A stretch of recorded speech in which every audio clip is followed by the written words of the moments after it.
Charles, it's 12 noon. Let's get started. Let's get rolling.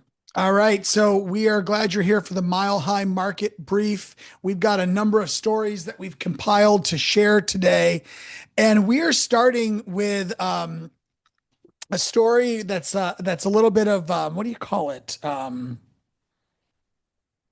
What do you call it? It's like industry fiction, right? 71% of agents did zero deals. So every year, um, the internet of the realtor Facebook world goes crazy with the posts that I'm not like the 71% of agents that did zero deals.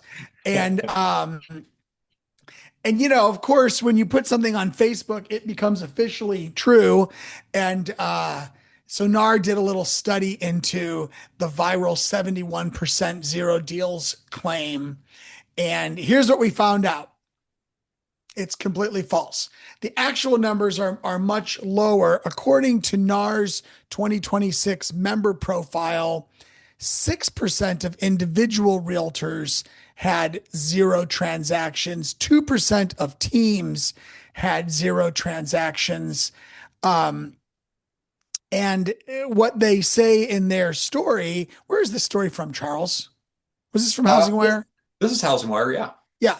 What they say in their story um, is that claim of 71% is taking into account property managers and appraisers and other people that have licenses who never at the beginning of the year said they were going to sell any homes.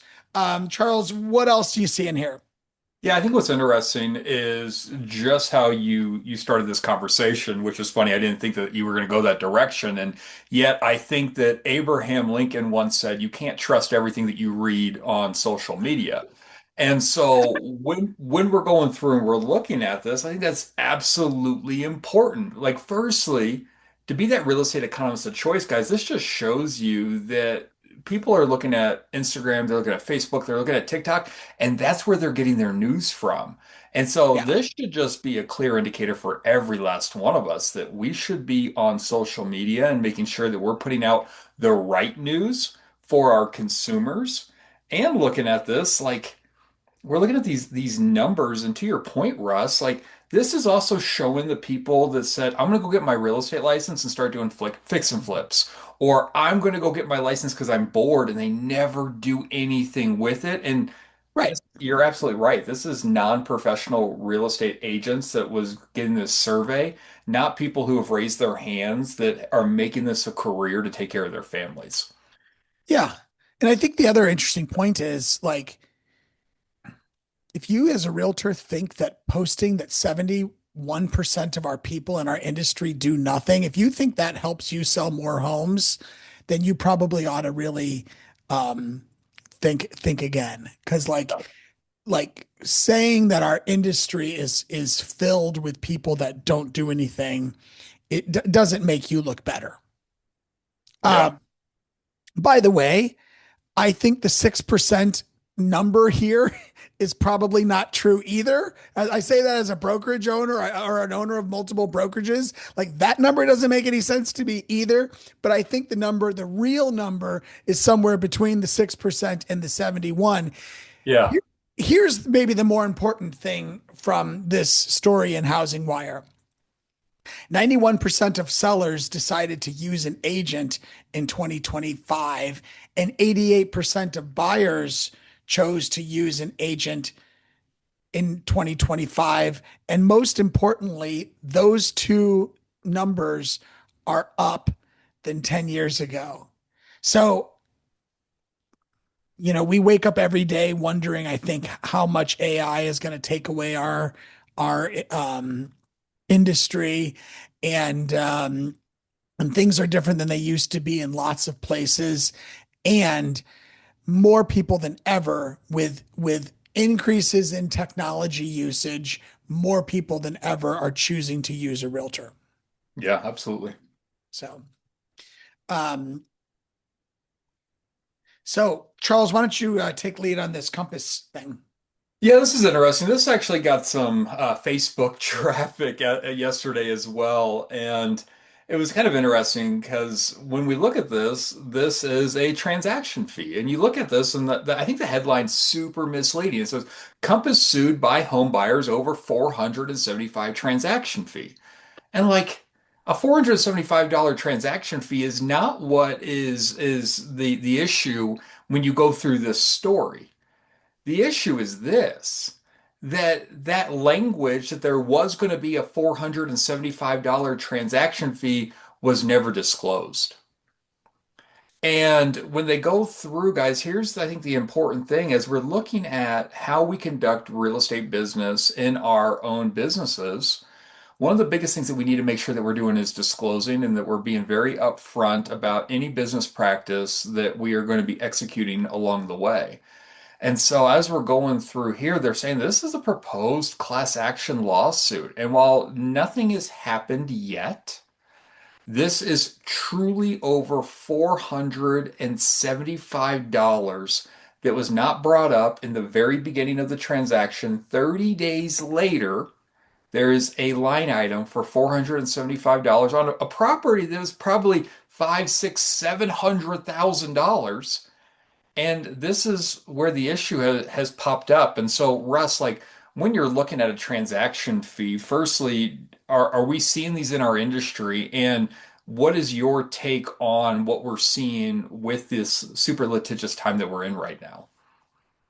Yeah. Well, first, I have to be careful about how I say this. Um, I remember once upon a time thinking how expensive my executive assistant was as an agent. And I met this woman who had a business a little bit bigger than mine. She had been at KW's for KW for longer than me. Her name's Kelly Hager. And Kelly, I was complaining to her about the cost of my admin, and she said, why not do a 300 or $350 transaction fee with every deal? And we totaled it up, and I realized a $350 transaction fee with every deal would fully compensate my person based on my sales units at the time. And so I started properly disclosing and collecting. And what I learned in that process was that nobody pushed back. I mean, literally, in years of doing it, nobody ever pushed back on that. And it allowed me to give my clients much better service and not have to come out of pocket really with it. Um, did I answer the question you asked me, Charles? Yeah, absolutely. I think that 100% you did. And I think that's what's super interesting about this article and what you said. And even if we were to go back to the NAR settlement lawsuit, Yeah. no one has a problem paying for service. We just have to disclose up front, and it all works itself out. We've seen across the country that if anything has changed, it's that commissions have slightly gone up since the lawsuit. Mhm. Um, and really, after $1 billion, situation 2.5 years ago, it shocks me that, well, nothing really shocks me, but it's interesting to me that there's a new lack of disclosure lawsuit out there over a transaction fee. It just, if you're going to charge something, you have to talk about it. You have to talk about it loud, and you have to talk about it clearly, and you have to talk about it upfront. Yeah, well, that's just because 71% of the industry didn't do a deal last year. Yeah, Right. exactly. Yeah, exactly right. So Harvard did put together a housing report, and this housing report has, as they say in the headline, a darker message than affordability. And what they say here is that the middle class home was always an historical uh, accident. I think that should be an, not a historical, Charles, if I recall my English classes. Um, properly. But Harvard says that today's housing market is becoming increasingly difficult for middle income Americans to enter. They note that home ownership is becoming wealth driven, and family wealth and inherited equity are playing a larger role in who can buy a home than in previous generations. They note the 40-year median first time home buyer age and that only 21% of purchases last year were first-time homebuyer purchases, a historical record. But interestingly, at the bottom line, what they say about this is kind of like how it's supposed to be. Yeah, I think what's interesting as we look through these articles and we have these conversations, and for us that have been through family reunion and coming up on mega camp in the next couple of, I would say months, but I think the number was like 35 days or something at this point, is that when we talk about inflation, inflation is a threat to democracy. And the reason for that is what we have the lower class and the upper class, and the middle class is going one way or the other, but mostly it's getting pushed to the lower class. And so what we're seeing here is that with the cost of money, we are real estate agents and we are fortunate and we deal in the highest ticket item that most Americans make in their life. And when you couple that with interest rates, we have an affordability issue. And it's not that we have an American dream issue as we're looking through and we're having these conversations. So when we're looking at this, this is what we're seeing. We are seeing the median first time home buyer is now 40 years old. And so the other side of this conversation is this is our messaging, is our conversations, are we doing everything in our power right now to make sure that we understand everything to be able to help someone get into a home? And are we aiming that messaging at a 40-year-old demographic, knowing that they are the ones that are entering into this industry of ours to purchase real estate? Yeah. You know, I remember being in Italy a number of years ago, maybe 20 years ago, and having a conversation with a jeweler there. And we were talking there about, I was asking him what, his life looks like at home, outside of the jewelry store. And in his home, he lived with his mother, he lived with his daughter, he lived with his daughter's husband. And like life there was different in terms of who got to buy a home. And he kind of indicated that his daughter someday will save up enough money to be able to go buy. um what's interesting, I think, about this story is Harvard's basically saying today is more the way it's supposed to be. And the fact that money has been cheap and was driving down the cost of the barrier of entry for first time home buyers, that's the anomaly. And if we want to get back to that, some major changes are going to happen. Yeah, Like absolutely. like we need long-term solutions regarding how money is acquired, in terms of housing supply, in terms of what the government's going to do. I was driving in Nebraska yesterday, excuse me, driving home from Nebraska yesterday, and I don't know, for whatever reason, I passed a number of new developments along Highway 80 and Highway 70 that were talking about $200,000 new construction. And I thought, you know, this is kind of like this is kind of like the solution, if you live in Nebraska, of what you're going to do in order to become a first time home buyer at a younger age. Yeah, absolutely. I think you're going to start to see Nebraska, Wyoming, some of these areas that, for the most part, do not have a very large population of people outside of, cattle. And so, as we're looking at this, what we're going to see is these lesser populated area, these lesser desirable areas, if you will. We're going to start to see them get more populated, and more people are going to be moving there. We're going to start seeing industry. We're going to start seeing a lot of stuff start moving that way because, again, that is a lesser dollar amount to be able to afford. And we're just going to start seeing that start happening over the next couple of years. Yep.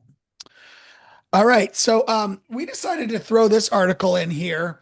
Um, and this is on the Road to Housing Act. Now, as you probably we talked about it was it last week, Charles, It that we was talked last about it? week. Yeah. Yep. Before it passed both um, the Senate and the House. Congress passed the largest federal housing bill in decades. Key to it, it's bipartisan legislation. I think I think all but five senators voted for it. I don't know what it was on the House of Representatives side. The five nays were saying they weren't opposed to the legislation. They were just more focused on the SAVE Act as opposed to the Road Act. The focus of this bill, which Trump has not signed because Trump is saying we don't want to do anything until we have a solution to voter ID. And by the way, I'm not attempting to get into any political conversation here, but we're putting it out because it's a big story in our industry.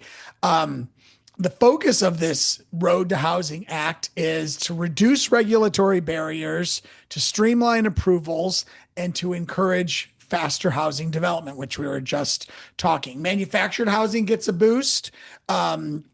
With some new rules and changes in regulation that could reduce the construction cost of affordable housing.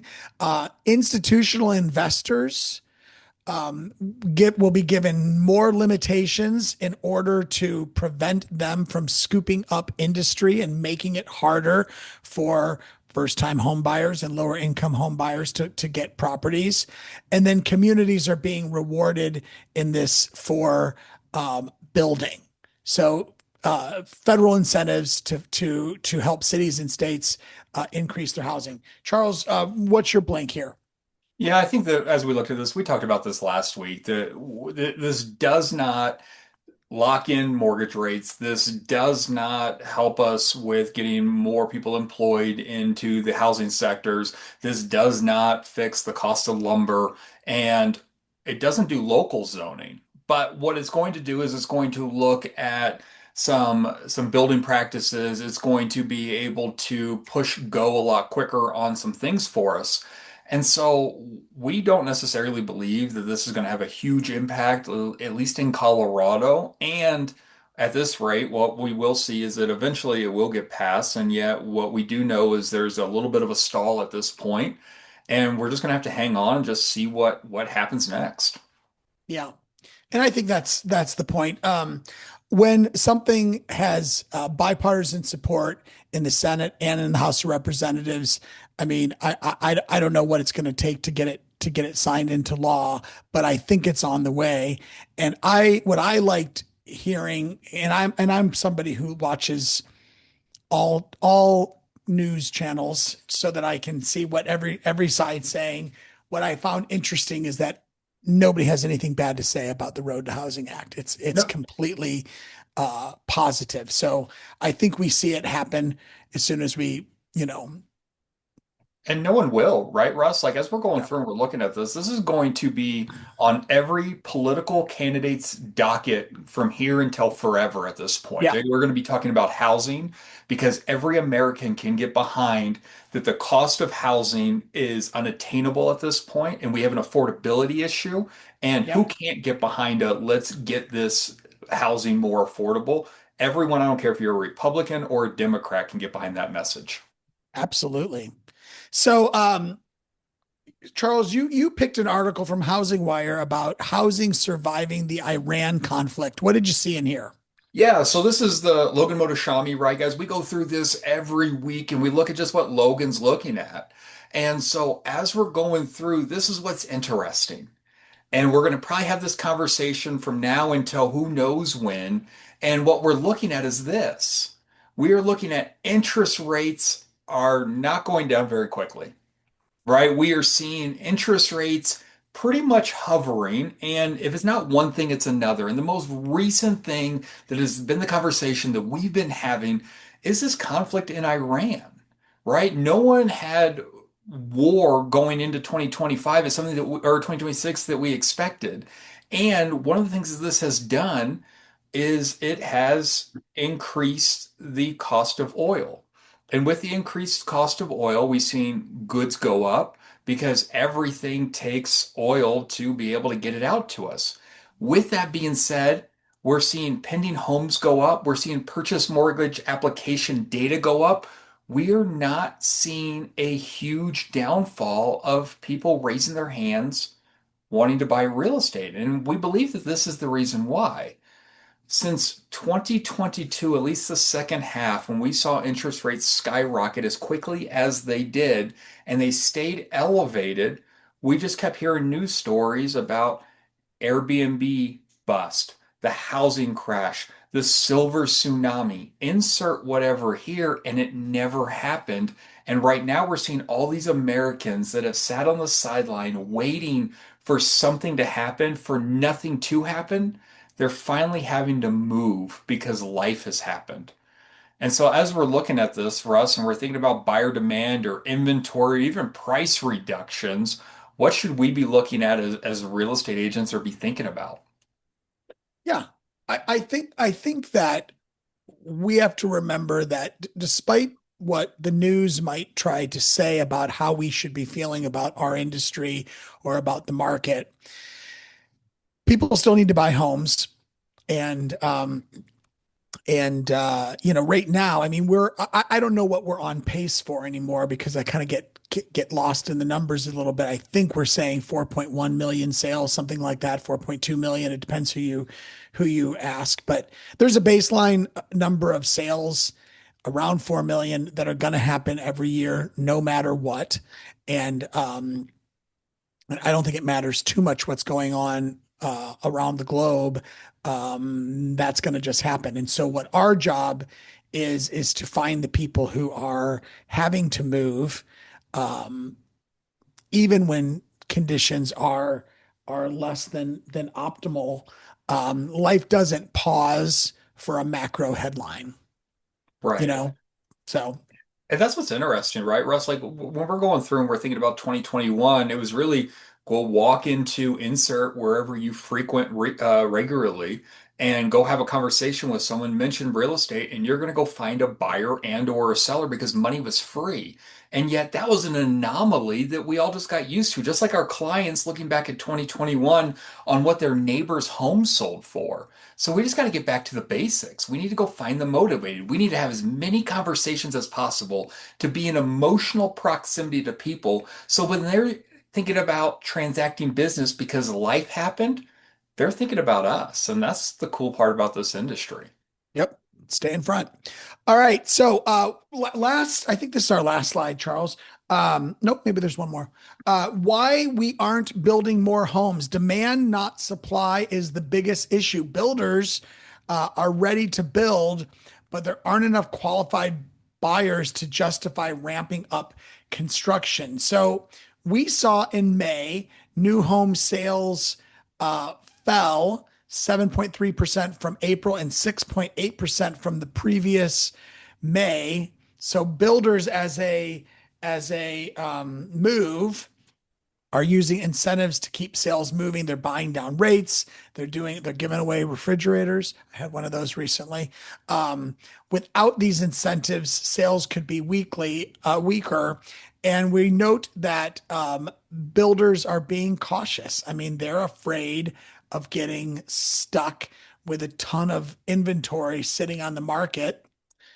And remember, builders have a bigger they've got boards to answer to, and they've got more um they've got more to lose than the average consumer that says, yeah, things aren't optimal, but I'm going to just do it anyway. What else do you see here, Charles? Yeah, I think what's interesting is we look at this headline and we're thinking to ourselves, oh no, there's plenty of people who would go buy a house. And yet here's the thing.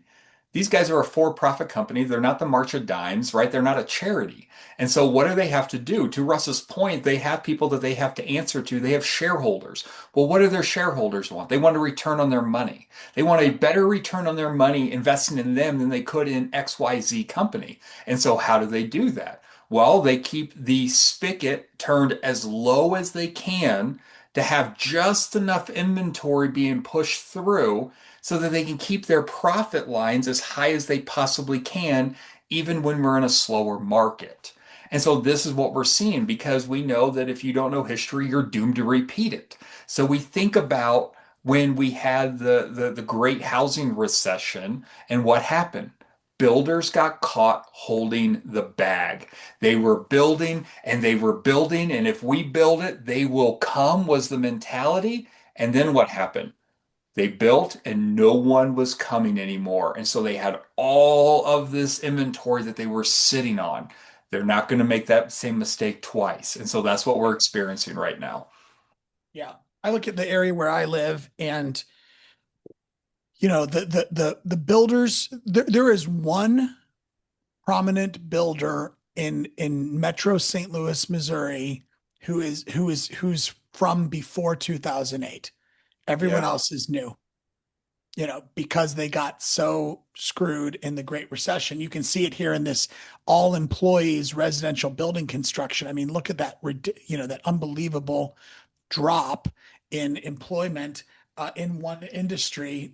Um, it was just a crushing situation. Our last slide is about pendings and median days to pending trending upward. The typical US home went pending in 18 days in May. It's up 6 days from the height, excuse me, up from 6 days in the height of May 2022. Um, Buyers, therefore, are gaining leverage. By the way, 18 days isn't a long, No. a large pending, but it is a significant change. It's up threefold since the best market ever. Buyers are having a little bit more time to compare homes, to negotiate price, and to ask for concessions. And of Yeah. course, like everything, this isn't a national story. I mean, this is a national number, but the story is different from, in different places. We are seeing bigger slowdowns in places like Florida, Texas, Tennessee, uh, Colorado, um, where the Midwest and the Northeast remain really competitive. Right. Like when we look at this, everyone, we think about a normal housing market. Well, our last normal housing market was 2019. So if we were to go back all the way to the beginning of this chart, we can see that 20 days was the days on market. We're less than that. So when we Yeah. think of a normal housing market being 2019, we're still beating that market. And so again, we like to live in 2020, 2021 because why not? And we look, well, wow, it's more than double that point of time that we were living in. And yet when we're going through here, the conversation is this. We need to be making sure that our buyers and our sellers are educated, that we are seeing more days on market. This is not a phenomenon. This is something to where this is just normal. We haven't been in a normal market since 2019. And so, what should we be doing as real estate agents? Well, as a listing agent, we should be sitting on our open houses knowing that we're going to get more traffic. It's taking more times. We can get into more relationships with more people. And with our buyers, just know that buyers are seeing this as well. So the psychology of a buyer is, well, I don't need to be in any hurry because houses are sitting longer. And so, as that real estate economist of choice, as the person that they hired to be a fiduciary, we need to be going through and even doing the eye test with them. Is it house A or is it house B? Does it check all of your check boxes and help them make the decision? Because looking at data like this is going to slow people down and they could miss an opportunity thinking that there's more time on the clock than what they truly have. Yeah. There's more time than there used to be, but there's still not much time, Yeah. not in the spring market. All right. Hey, Charles, have a great week. Thank you all for being here. Thank you, everyone.